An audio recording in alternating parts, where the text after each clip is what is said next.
falar agora de um assunto que tem tomado as redes sociais, as conversas, os bate-papos, as fofocas dos famosos também, que é o Ozempic, as canetas emagrecedoras e o processo de emagrecimento com esse tipo de medicamento que é a base de semaglutida.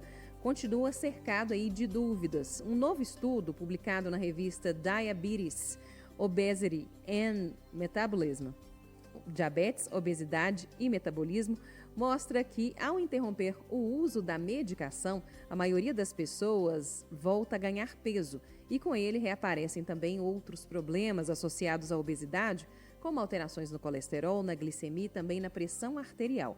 Para a gente esclarecer o que esses dados realmente significam na prática clínica, a gente convida a médica Eliana Teixeira, que é especialista em endocrinologia, nutrologia e emagrecimento. Boa tarde, doutora Eliana. Olá, boa tarde, tudo bem? Tudo bem, seja bem-vinda aqui a 98 News. Doutora Eliana, o que de novo revela esse estudo que foi publicado sobre a semaglutida, né? Sobre esse parada de tomar semaglutida, Ozempic e todos os outros que são a base desse... É um hormônio, né, a semaglutida? Isso, na verdade, essas medicações, elas são hormônios intestinais que ajudam no controle da saciedade, né? E também elas têm um efeito sistêmico, né? Elas têm um efeito no corpo inteiro, reduzindo a inflamação que é promovida pelo tecido adiposo. E uma das grandes questões que a gente observa quando os pacientes têm reganho de peso é que, assim, o primeiro ponto, a gente tem que entender que o processo de perda de peso, ele não apresenta cura. A obesidade, ela é uma doença crônica, como toda doença crônica, ela não tem cura, ela tem tratamento. Então, a gente tem que estimular o paciente durante o uso das medicações a ter mudança do estilo de vida. Aquele ambiente que o paciente vive, que fez com que contribuísse para que ele ganhasse aquele peso, ele tem que ser modificado. O que a gente observa na grande maioria das pessoas é que os pacientes, o emagrecimento fica por conta apenas da medicação. A pessoa, às vezes, não tem mudança no estilo de vida, ela não muda o que ela come. Às vezes, inclusive, por serem medicações muito potentes, a chance dela comer pequenas porções e só beliscar ao longo do dia é muito grande. E, com isso, compromete mais ainda a perda de peso, porque favorece o reganho pelo seguinte motivo: quando a gente não segue um planejamento alimentar adequado, com o uso de medicações tão potentes, pode acontecer perda de massa muscular. O que é a nossa massa muscular? O nosso metabolismo nada mais é do que o quanto que nós temos de músculo no corpo. Então, se a gente não está com uma dieta adequada, por mais que tenha perda de gordura, também tem perda de músculo. Se essa perda for 50%, no final do tratamento, a perda de músculo às vezes não é recuperada, principalmente quando o paciente não faz atividade física. E aí, quando você vai ter reganho de peso, normalmente você reganha gordura. Então a gente piora, no caso, o paciente ele fica com o metabolismo pior. Então a gente observa que isso acontece porque a obesidade não tem cura, ela tem tratamento, e um dos pilares do tratamento é usar medicação. Outro pilar importante que não pode ser negligenciado é a mudança do estilo de vida. O paciente tem que fazer atividade física e tem que mudar as escolhas alimentares. Se ele retoma o padrão anterior, o peso vai retomar, porque, como eu falei, a doença não tem cura, a doença tem controle. No caso, então, a gente poderia dizer que essas medicações, elas acabam sendo estratégias para uma mudança total de estilo de vida? Exatamente. Quando a gente tem um quadro de obesidade, é importante a gente entender o que que ela é. Ela é um distúrbio metabólico. Ou quando a gente tem proliferação do tecido adiposo, não adianta a gente virar para um paciente e falar assim, controla e só fechar a boca. Porque quando a gente fala de descontrole hormonal, não significa só fechar a boca. É a mesma coisa, eu uso muito as brincadeiras aqui no consultório de pegar uma pessoa, às vezes, no antro da raiva, querendo ir para uma briga. Você falar, fica calmo. Ela não vai ficar calma. Por quê? Vai Porque tem hormônio piorar, na envolvido. verdade. Você vira para uma mulher, às vezes, na TPM e fala assim, mas está muito nervosa, fica calma. Ela não vai ficar calma, porque quando a gente tem alteração hormonal, não basta a pessoa querer se controlar, porque ela não vai conseguir. Então, diante dos distúrbios metabólicos, essas drogas elas ganharam popularidade, além da velocidade da perda de peso, é porque elas também controlam todo esse desequilíbrio promovido pelo tecido adiposo. Essa recuperação do peso depois da interrupção da semaglutida ou de outros agentes, né, que a gente chama vulgarmente de canetas emagrecedoras, ele é quase tão previsível, digamos assim, quanto a perda inicial, se a pessoa não seguir nenhum desses critérios que a senhora coloca aqui para a gente, né? Isso indica uma lacuna na estratégia de acompanhamento clínico?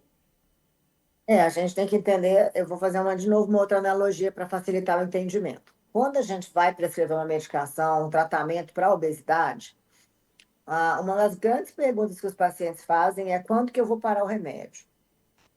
Quando a gente pensa no paciente que ficou hipertenso, que ele está com a pressão alta, que também é uma doença crônica que não tem cura, o paciente ele entende que às vezes ele vai usar a medicação a vida inteira. E se ele parar a medicação da pressão alta, o que vai acontecer com a pressão dele? As chances dela subir novamente é muito grande. Então, eu acho que existe muito preconceito em torno da obesidade, né? Até porque alguns anos atrás a obesidade ela foi considerada doença a partir de poucos tempos, acho que foi 2013, se eu não me engano, que ela adquiriu o CID, que antigamente a gente achava que o gordinho era um gordinho sem vergonha, que era só fazer Preguiçoso. comer menos. Então, ao Eu longo dos mesma anos, já nós ouvi tivemos. isso muitas vezes na vida. E assim, é uma covardia você falar com uma pessoa que já vive literalmente o peso da obesidade. E assim, ela tenta, ela faz o que ela pode fazer de melhor. Então, assim, quando a gente utiliza um recurso que faz com que essa paciente tenha uma melhor uma melhor entrega de um resultado, isso motiva o paciente. E vários pacientes, quando eles são bem orientados, eles conseguem, através da mudança do estilo de vida e do comportamento alimentar e do ambiente, quando a gente consegue controlar todas as nuances da doença, os pacientes têm sucesso no tratamento, porque realmente é muito desgastante você colocar o paciente numa atividade física, num planejamento alimentar.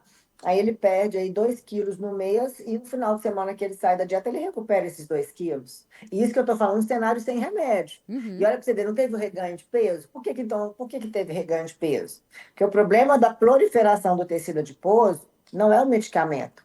A capacidade proliferativa, o medicamento, ele não promove, ele não promete inibir a proliferação do tecido adiposo. Não existe nenhum medicamento que faz isso.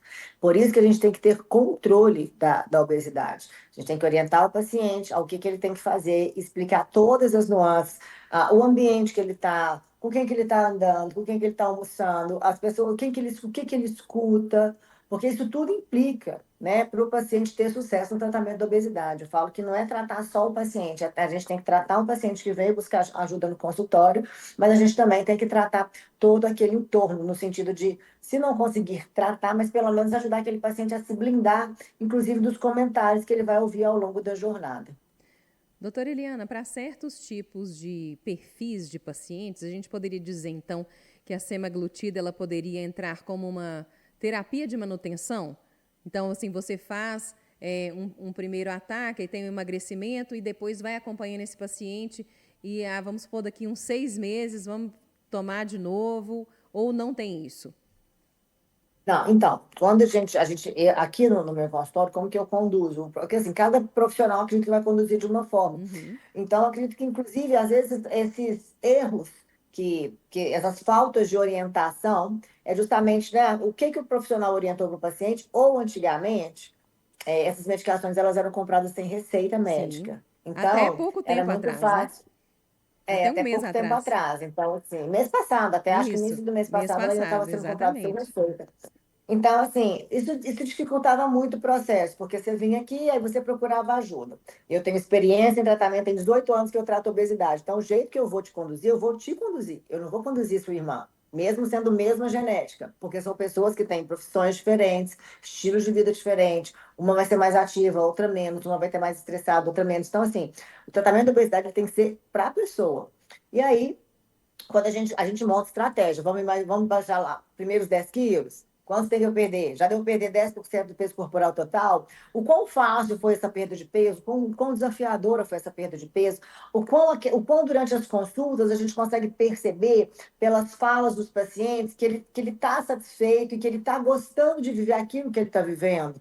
Porque, assim, estar acima do peso, gente, de uma certa forma, também é positivo, também é tentador, porque se não fosse assim, as pessoas não engordavam. Então, tem um prazer nos dois lados.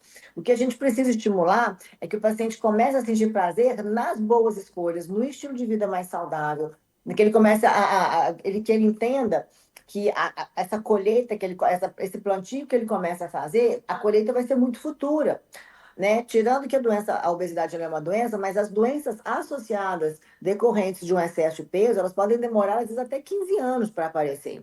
Então não é o gordinho de agora, é daqui 15 anos. E como a gente sabe que a mudança de estilo de vida, ela é uma condição muito complexa de ser executada, a gente tem que sempre estimular e trazer passo a passo. Perdeu peso? Já consegue sustentar? Não pode parar de monitorar. Lembra que é uma doença crônica, acompanhamento para o resto da vida. Vai lá, faz a avaliação aqui, vê como é que tá. Está conseguindo manter? Está sem medicamento? Está no momento menos estressante? Está conseguindo fazer atividade física? Ótimo. Aí vamos para um outro cenário. Ah, o paciente machucou, estava fazendo ginástica, machucou. Não vai fazer. Então é bom a gente monitorar, ver se o peso não está subindo porque ele não está fazendo atividade física. Ou o paciente vai sair de férias, será que não vale a pena a gente fazer uma pesagem para fazer alguma medicação, às vezes antes desse momento de férias, que vai ter um maior aporte de comida. Então, assim, é tudo muito individualizado. E quando a gente pega o paciente, orienta ele naquele momento de vida, e aí ele consegue executar, assim, são resultados de fato fantásticos com manutenção do peso baixo. Ok, nós conversamos aqui com a médica Eliana Teixeira, ela que é especialista em endocrinologia, nutrologia e já trabalha há quase 20 anos com emagrecimento, com pessoas obesas. Muito obrigada, doutora Eliana. Até uma próxima.